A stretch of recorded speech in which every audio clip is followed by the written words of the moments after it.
Shalom, selamat pagi.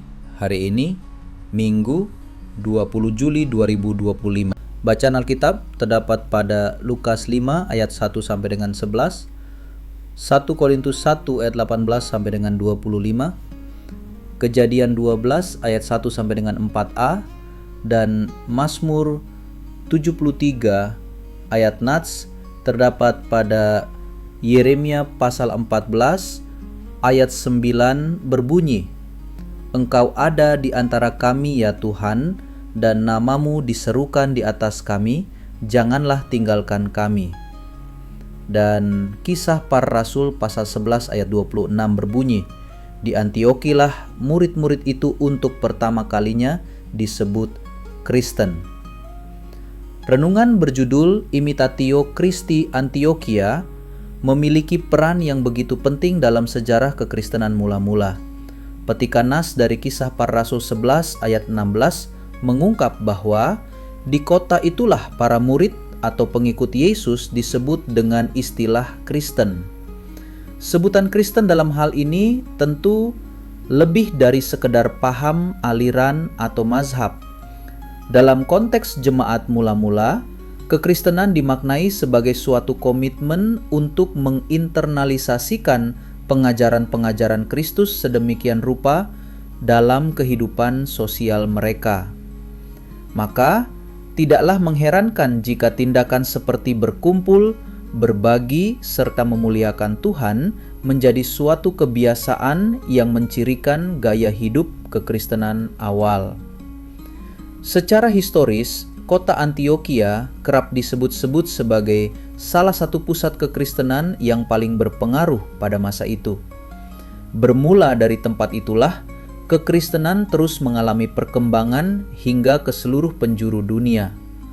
Dalam perjalanan panjangnya, tak dapat dipungkiri bahwa pemaknaan terhadap kekristenan itu sendiri juga banyak mengalami pergeseran. Di masa kini, kekristenan rupanya kerap diidentikan dengan perkara-perkara yang bersangkut paut dengan institusionalisme, sukuisme, hingga menjamurnya aras-aras atau denominasi. Padahal, jika kita kembali menengok keberadaan jemaat mula-mula, kekristenan justru lebih dimaknai sebagai etos hidup yang dicirikan oleh tindak tanduk yang memuliakan Tuhan. Petikan nas hari ini mengajak kita untuk kembali memaknai kekristenan sebagai sebuah keterpanggilan. Orang-orang Kristen terpanggil untuk mempromosikan gaya hidup yang telah dicontohkan Kristus, dalam bahasa Latin disebut Imitatio Christi. Sebagaimana kesaksian doa Yeremia, hanya Tuhanlah yang sepatutnya ditempatkan sebagai pusat keimanan kita. Dengan demikian, kekristenan bukanlah label atau atribut yang sekadar dipakai dan dipamerkan kemana-mana. Esensi kekristenan adalah kedekatan relasi dengan Tuhan.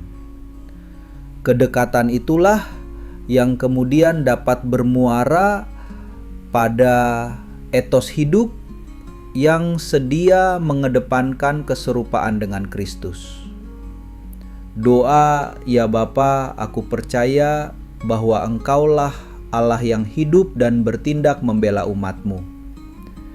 Ketika aku merasa lelah dan tak berdaya, ajarlah diriku untuk mempercayakan diri pada jaminan keselamatan-Mu. Amin.